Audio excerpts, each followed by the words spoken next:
Hello, my friend. This is Heather, and welcome. This is another episode of the Back to Me podcast. And today we're talking sex, believe it or not. I'm talking with Deanne Rose about intimacy and sexual health and why we should be okay with it and why it's important to take care of this awesome body that you're walking around in and it's carrying your awesome soul with you. So have a listen. Let me know what you think. And of course, take care of yourselves, my friends. I'll talk to you soon.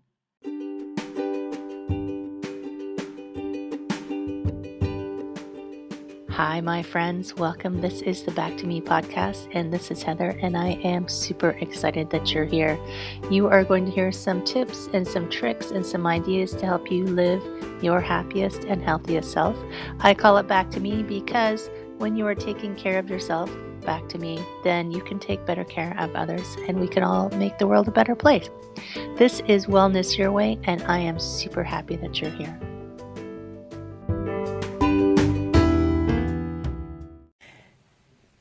Hello, welcome. Thank you for joining us, my friend. I hope you're having an outstanding day.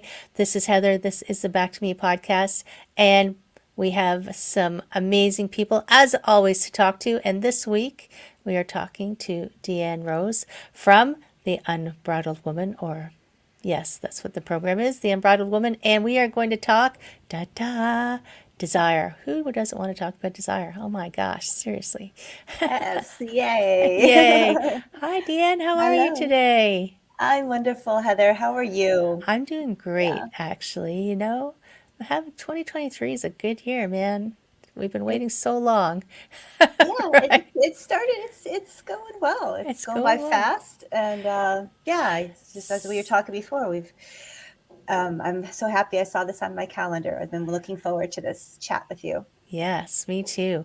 And because I don't have these conversations very much on the podcast, there's a lot of talk about what to eat and what to invest in and how to think, but we don't often talk about the other aspects of life. But Mhm. before we do, I'm always curious, what what first of all, what kind of coach do you call yourself? I am an intimacy coach and and then I'm getting certified as a sex educator. Okay, and Mhm. then because the terminology is important. And uh, what what drew you to be an intimacy coach? Well, I'm a true believer in that we get drawn to things that we actually need healing for in ourselves. Right. And those are things that we interest us and we kind of study. And so that's kind of what happened with my scenario.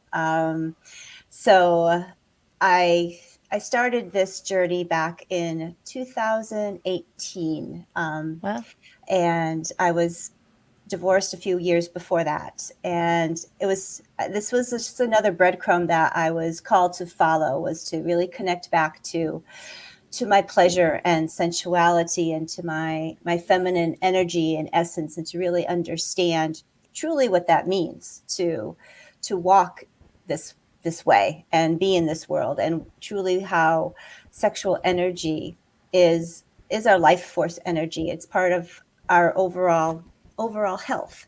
And for me, it was a lot of healing, and then so much transformation that it was evident to me that if I felt this way, and the women who were in my programs with me at that time, there are other women and men out there that would need this work. So this is right. my passion and my calling. And when you talk to people about it, I mean, what kinds of things are people searching for? I mean, I can't imagine it's all just about being in the bedroom.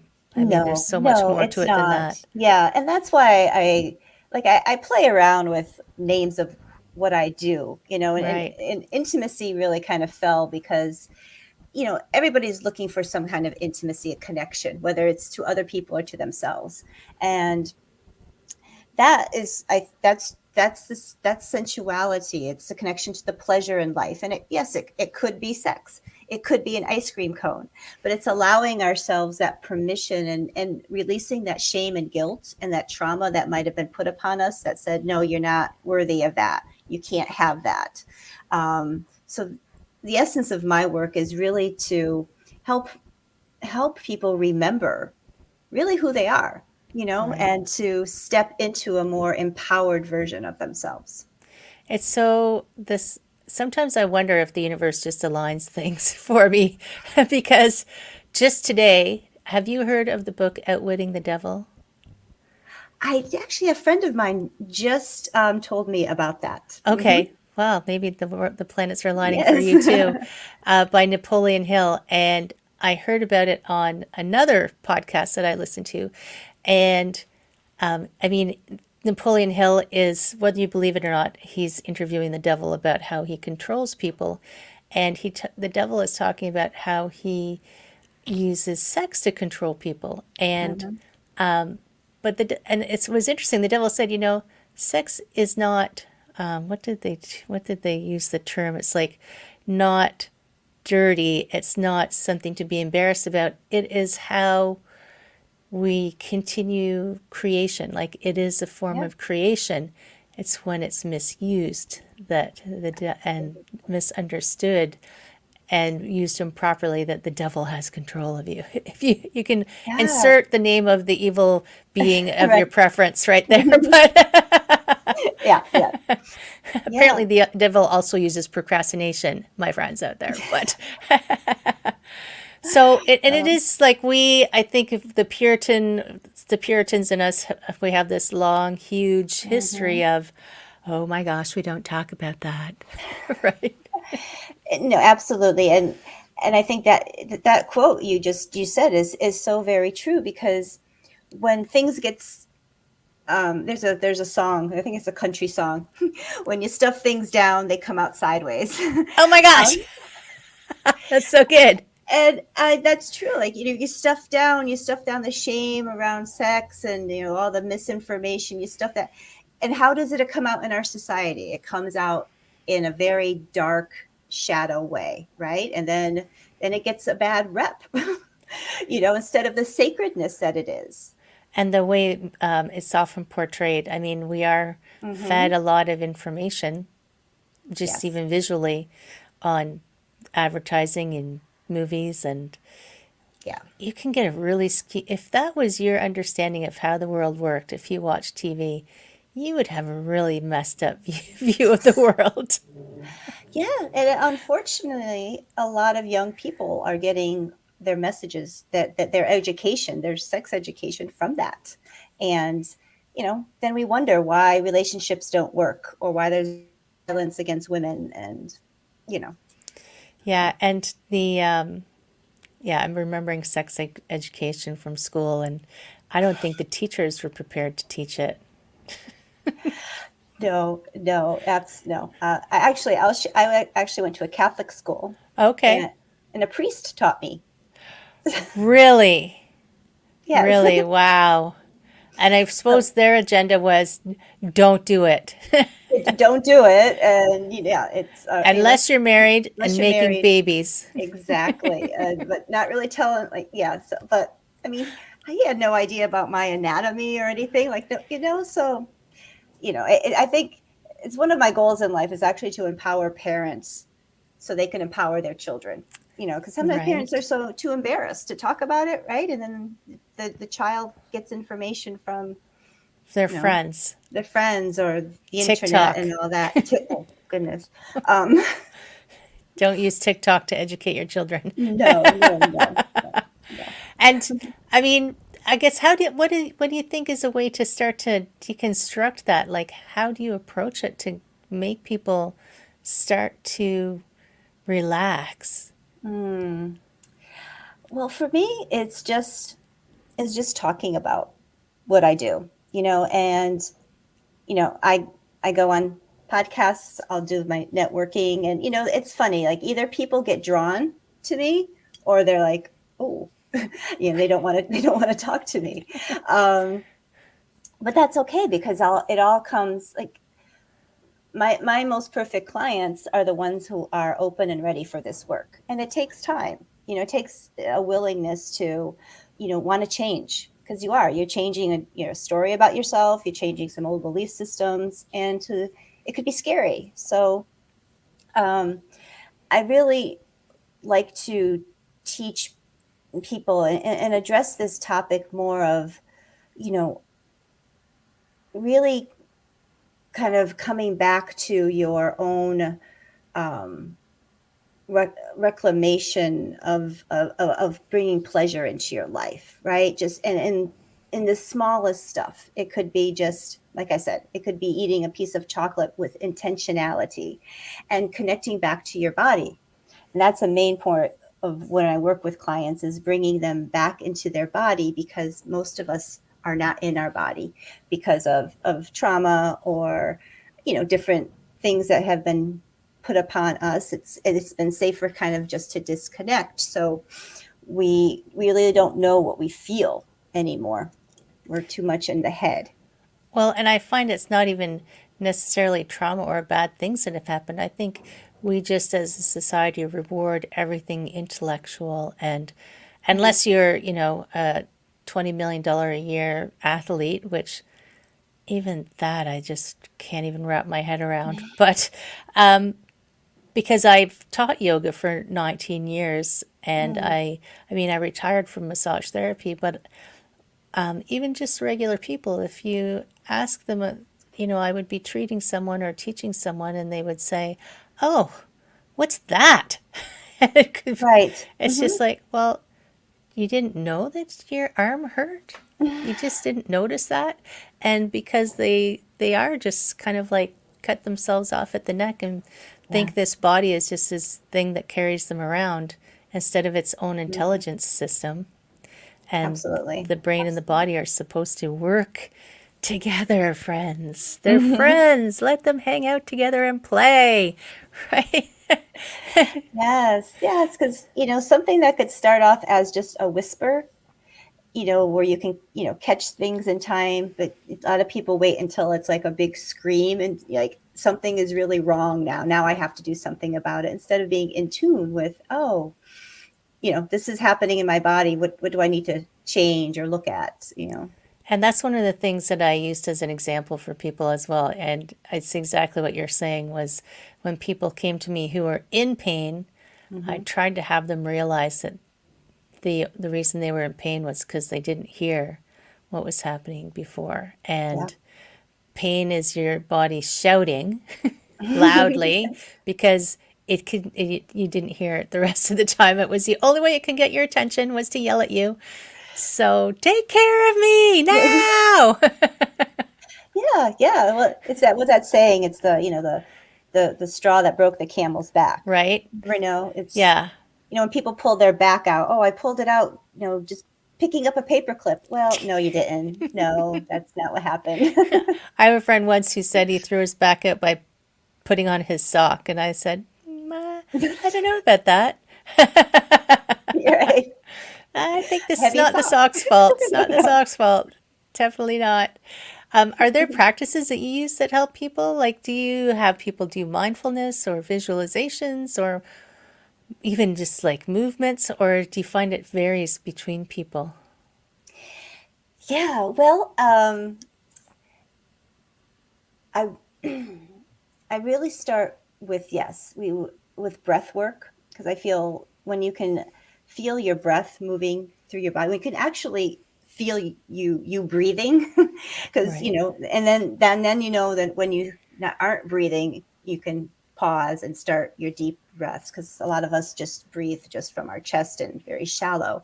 So really start connecting that deep breath to the belly, and feeling it moving through the body just brings more awareness. And then people start to actually maybe feel the tingling, more tingling in their fingers, and in their toes, and there's just more awareness. So when people, when I mostly work with women right now, but when they start to have more awareness within their body, of their body, and there's many things that happen. First, I like to teach that the body is the sacred temple. So there's there's only certain, you have to be discerning of who you're going to allow in this temple. Right. And, that can change a lot of relationships as well. How a woman, goes out and dates and expresses in herself. When she considers herself this goddess in this temple, she holds herself in a different way. And that can just simply come from just breathing and getting more aware of your body. Just down the road, it's just a natural thing that happens is you'll start to awaken more of your sexual organs. And there's different practices that I use in my program. With one of my favorite is using a jade egg. Jade egg is a beautiful way, not only so it hits the physical part, it hits the physical of strengthening pelvic floors and bringing more health to the vagina, and also spiritually and energetically it helps release stored stuckness and stored energy or trauma that has been festering in those areas. Because of the type of stone specifically? Yeah, it definitely start off with the actual neophyte jade, because it's very sturdy, it's very safe, it's almost like an antibacterial, so its Oh, bacteria doesn't get into the pores, so it's very hard, and it has a neutral energy. It has a even balance of yin and yang. okay. So it's very soothing to the energetic system, nervous system. And then you could, after practicing for a while, you can get different other types of eggs that have a little bit more, maybe more, um, you know, male divine masculine energy in there, or whatever you might be wanting to be bringing into yourself. It's interesting. I talked to a pelvic floor physiotherapist at one point Mm. because, I mean, it is important. I mean, it's a muscle, friends, or actually, Yes. it's a bunch of muscles. But Mhm. if things aren't working properly in your body, what do? You go to the gym and work out. So working out your all of the muscles of the Well, body are important. yeah, But yeah. I'd never heard about using a specific the jade egg, which I find fascinating. Yeah, Hmm. that's very cool. And because I do know like the energies of different crystals, but I hadn't really considered it in that way before. That's very awesome. Mm. I feel well, I'm wearing a pink. Rose quartz. Yes, that's it. Hmm. Hmm. Thank you. I feel like that's a more feminine kind of stone, but it could just be my impression of it. Yes, yes. There's rose quartz, yeah, eggs and wands you could use. Hmm. Awesome, awesome. And you were saying you work mostly with women. Do you find that men are drawn to it as often? I guess not, or you just don't generally work with them. Well, with men, there's a different approach. Well, yeah, With men, what I'm really feeling called to do is more like online courses, because more okay. men are drawn to like just going and watching something as opposed to one-on-one help, and that's just a generalization, just from my experience. um, Women will seek out help more than men do, so it's just all, again, when they're ready, when they And feel. and it is a generalization, but it is Yeah, true. Like when you're lost, who asks for directions? yeah, yes, And yeah. who doesn't? Yeah, and usually if you're in a couple, maybe it's the woman who wants to go to therapy, and Right? so it's understandable. And again, I mean, that's just, I think just social conditioning, Very much. so it's just changing that story again. Yeah, I mean, women have been conditioned in a certain way to think that they need to be in a certain way, but men have as well, in that, Yeah. they think they need to be the strong with all the answers, provider, know all the answers, show no weakness, etc., etc. Mm, But that's not necessarily in their best interest either, right? no, it's a lot to hold. It is a lot to hold. Hmm. Everybody's trying to hold up the whole world, but if you just got a friend to help you hold it up, just imagine. Just imagine. Ooh, Yes. that's so Yep. cool. Hmm. And so I do agree that men tend to like to jump in and just do their own course Yeah. because I run a program as well. And the men who come to my webinars always just, yep, just show me the videos and I'll go figure it out. I'm like, okay, you don't, Yeah. you Yeah. don't need my help. That's fine. I remember when one of my first male clients, we were over Zoom, and he showed up. Now, I had a process we were going to go through, and he showed up with his snacks and his glass of wine on Zoom. And I was like, okay, I guess you're just not really getting what this is about. It's not a date. Right? And it's also not he's just going to sit there and listen.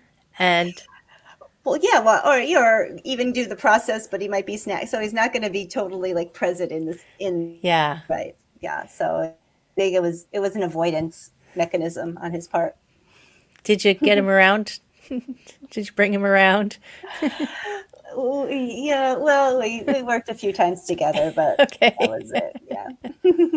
Do you find there's an age range usually that comes to you or that you work with, or are you finding that it's kind of across the board as more people kind of open up to the idea?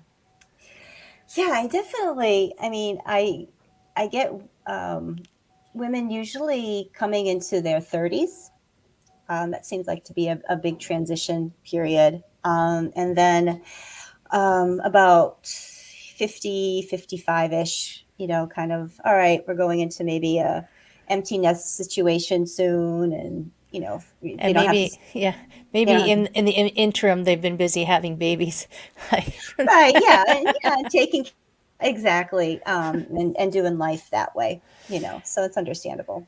And it's very true. So, have you heard of the group of 27? Uh, no. So, I think it's just anecdotal, but the age of 27 is what you mentioned, like coming into your 30s. It's an interesting energetic transition year, Hmm. and I know for myself, 27 was, boy, that was a year. But a lot of really famous people die at 27 because I yeah, just noticed that because I just watched a Doors documentary, right? and then it was Janis Joplin died at 27, and Jimi Yeah. Hendrix. Yeah, Even interesting. even recently, like Amy Winehouse, so many Oh, people, like hmm. 27 is this age. I don't know if I guess it's probably a whole bunch of factors, but a little bit I wonder if it's like now you can't be in you're not going to be in your 20s anymore. You got to be a real grown up and they're just not ready, or there's some kind of energetic shift that has to happen, or you're reaching a decade with significance and you look forward and you think, "Oh my gosh, what?" Yeah, that's Right? very interesting. Yeah. Mm. I mean, I just remember 27 was when I left a relationship of a very long time, and it was a big, huge shift. And I think it was the best thing I ever did. But at the time, it was traumatic, right? It's like, Yeah, oh, what the heck am I doing? If only there were coaches back then, I right? know, I know, I know, I know. I remember the first time I heard about a life coach, and I was like, someone who coaches you through life? Like, what the heck is that about? But I'm Yeah, like, I kind of kicked myself. Like, I could have used that. right. I know. I can remember the first time I met a life coach, and I thought, is that a real job? And now I do it and I say, heck yes, it's a real job. And yes, no, we're not telling you how to live your life. We're just really helping you with the to navigating Right. navigating Hmm. life, right? It's getting tools. That's really what it's about, right? Just getting re-educated and getting tools and guidance. And every coach has their specialty area of what they can help you the most with Hmm. and what you're struggling the most with. And even when I do have clients, if I think there's some other area they need specific help in, I'm going to send them out to someone with that zone of genius, Right. right? Hmm. Because everyone is different. The Yeah. It's interesting. It would be interesting, like you mentioned, trying to help parents find Mm. a way. Because I can remember I don't think my mom ever had the talk. Right there, it says it all. The talk. with Right. and there's so much stigma and build up, and it's no wonder that parents don't know what to say because they've got themselves so wound up. So are there resources now, or is there things that you use now to help parents? Well, ideally, it would be really great to catch them right when, even before they have a baby, or right before, like when they have. So, like, I think when where parents stumble about the talk when it comes like to the 12, 13-ish age is very one thing they've been calling like body parts all these cutesy funny names. Right? And how do Yes. you talk about that in a very educational, serious way? Like, so and so might put their your pee pee in your yaya, and like, how could you? The The child is going to be what? very like, yeah, what? So I think it's important to start really educating your child about the proper terms of their anatomy, and because they have names, and they have different functions, and so that I think would open up so many doors when you can get if you can get comfortable saying penis and vagina and vulva, if you could get comfortable saying that, then I think you can ease your way into talking about intercourse and how babies are made. And And the funny thing is, right now, in this day and age, I think if you waited till the age of 12, they probably know more than you do. oh, exactly, yeah. I mean, that's why you have to start. Let's plant those seeds early. So it'll be easier. Do you currently have resources for parents, or is that something that's in the works? That's in the works. It's actually an idea that was given to me last night at a networking event. Oh So, wow. yeah, so that seed has been planted, and we'll see, hopefully over the next few months, I'll get something up on my website, kind of a resource that parents can have to go to. Because I mean, you can talk about, because I remember my sex ed class in high school was all about the mechanics.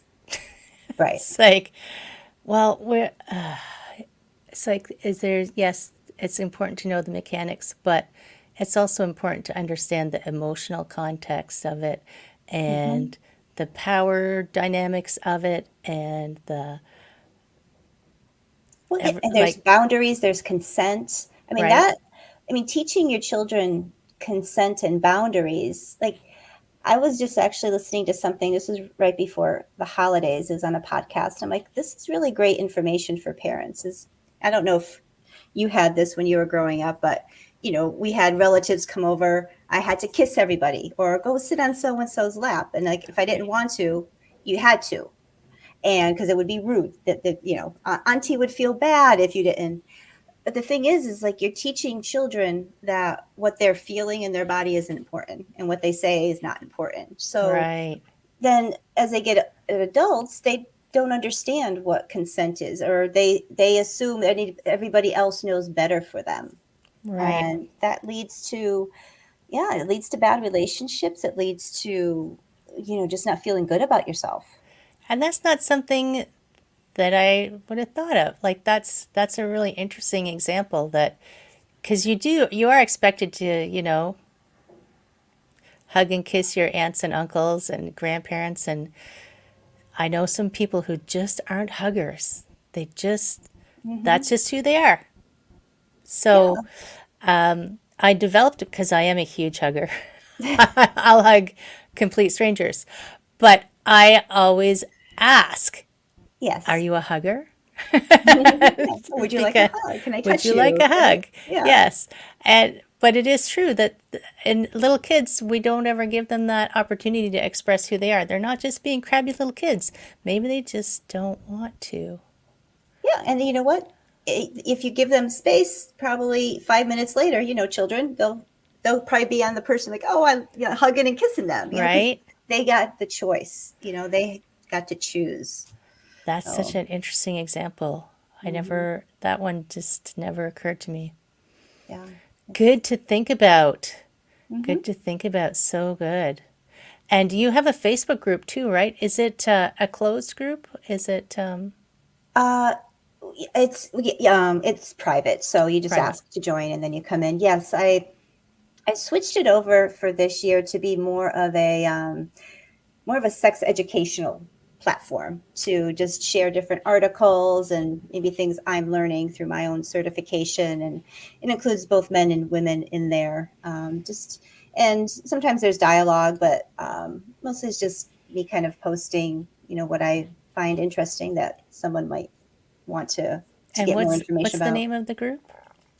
It is called Everything Sex, the real sex talk with the Unbridled Woman.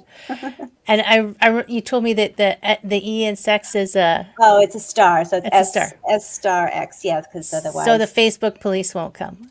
yes, yes, yeah, you'll be surprised how, yeah, puritanial, or I don't know that word, but these Puritanical? Like puritanical. tyrannical? Yes, that's a great word. Yeah, it's like you show everything else, but that you can't put the word. Yeah, I can't. You can't even sometimes put vagina, which is Well, actually a you body you part. you can't educate.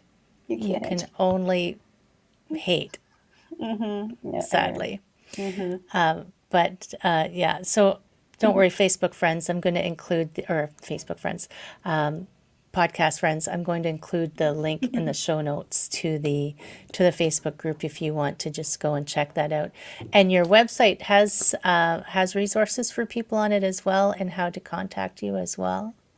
It does, yes, and it has ways. I also have a YouTube channel that you can join from the website, and yeah, the website just goes in a little bit more detail of how I work and what I offer for women, men, and couples. What's on the YouTube channel? That's my pathway to pleasure, and um, there I talk about whatever's kind of just hitting me when I want to go on screen. So there's talks about the jade egg, different womb awakening practices, intimacy, just kind of things that I find interesting. I like to share about. Cool. Yeah, Yes, YouTube is a great resource for some things, but sometimes you can't find what you're looking for because it's so crowded, right? yeah. There's a lot on there. So Yeah, hmm, make sure you go so it's through your website they can find it. yeah, yes, yeah, Awesome. hmm, Awesome. Thank you so much. yeah. Thank you so much for sharing all of this and things to think about. So, we, yeah, it's like shift your thinking, right? Shift your thinking and really be okay in this beautiful body that you have, right? Yeah, I mean, it's like it's our vessel of the soul, and it was it was given to us to, I believe, to, I mean, this is my belief, but we came down in spirit. Like when we're in spirit form, we don't have the body to, I mean, we're love and light. We have that kind of, but the actually like that feel of, it's different, right? So let's take this gift and use this body for the pleasure that it's for us, and releasing that shame and guilt around, take bringing that into our life. Right? It's I truly think it's our birthright. That's awesome. It's funny because I was going to ask you for a final word of wisdom, but There you go. I think that was it. I was like, wow, she knew I was going to ask her. The, and it is true. We are spiritual beings having a human experience. So why not experience the good stuff, right? Exactly. Exactly. Yeah, Hmm. so good. Thank you so much, Deanne. Thank you, Thank you Heather. so much. It's been a pleasure talking to you. You too. Thank you. Thank you. And for my friends out in podcast land, take good care of yourselves, my friends. Choose the fun side of life. I will see you again next time.